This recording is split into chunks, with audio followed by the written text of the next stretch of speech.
Assalamualaikum. Pada video ini kita akan membahas mengenai diet pada pasien hemodialisa. Tujuan dari diet pasien hemodialisa ini yang pertama, mengurangi beban kerja ginjal yang sudah menurun fungsinya. Dua, mencegah penumpukan racun seperti ureum dan kreatinin dalam darah. Tiga, mengendalikan komplikasi seperti tekanan darah tinggi, penumpukan cairan atau edema, dan gangguan elektrolit. 4. Mempertahankan status gizi optimal dan mencegah malnutrisi. Makanan yang mengandung karbohidrat yang dianjurkan untuk dikonsumsi oleh pasien hemodialisa ada nasi, jagung, ubi, bihun, dan lontong. Untuk sumber protein hewani bisa didapatkan dari makanan ini seperti putih telur, ikan air tawar atau air laut, dan ayam.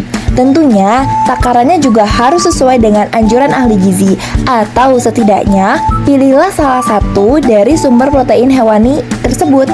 Untuk pemilihan ayam, makanlah ayam tanpa kulit, karena kulit ayam itu mengandung lemak.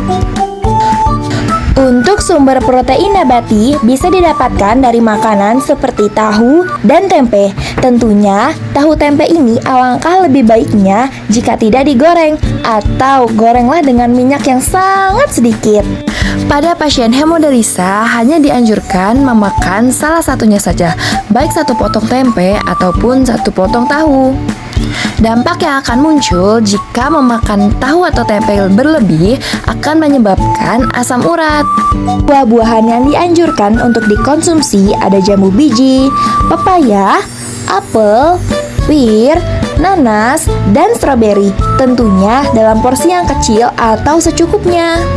Sedangkan untuk buah-buahan yang harus dihindari untuk dikonsumsi diantaranya seperti pisang, durian, alpukat, dan yang terutama adalah belimbing.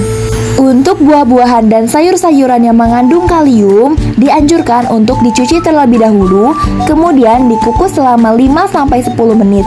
Hal ini dilakukan adalah untuk mengurangi kadar kalium dalam buah-buahan dan sayur-sayuran tersebut. Nah, contoh buah-buahan yang dapat direbus seperti pepaya dan pisang. Untuk bumbu-bumbu masakan, gunakanlah bumbu dari bahan alami seperti bawang-bawangan, bawang merah, bawang putih, jahe, kunyit, lada, gula, dan bumbu segar lainnya. Serta hindarilah seperti garam dapur, penyedap rasa atau MSG, saus tomat, saus sambal, dan terasi. Contoh makanan yang mengandung MSG seperti ciki-cikian, mie instan, dan makanan cepat saji.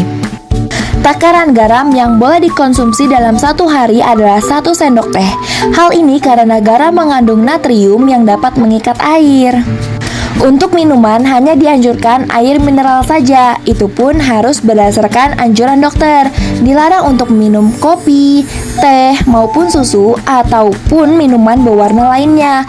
Hal ini karena akan memperberat kerja ginjal. Minuman berwarna lainnya yang tidak boleh dikonsumsi pada pasien hemodialisa seperti soda, teh susu, maupun minuman berenergi.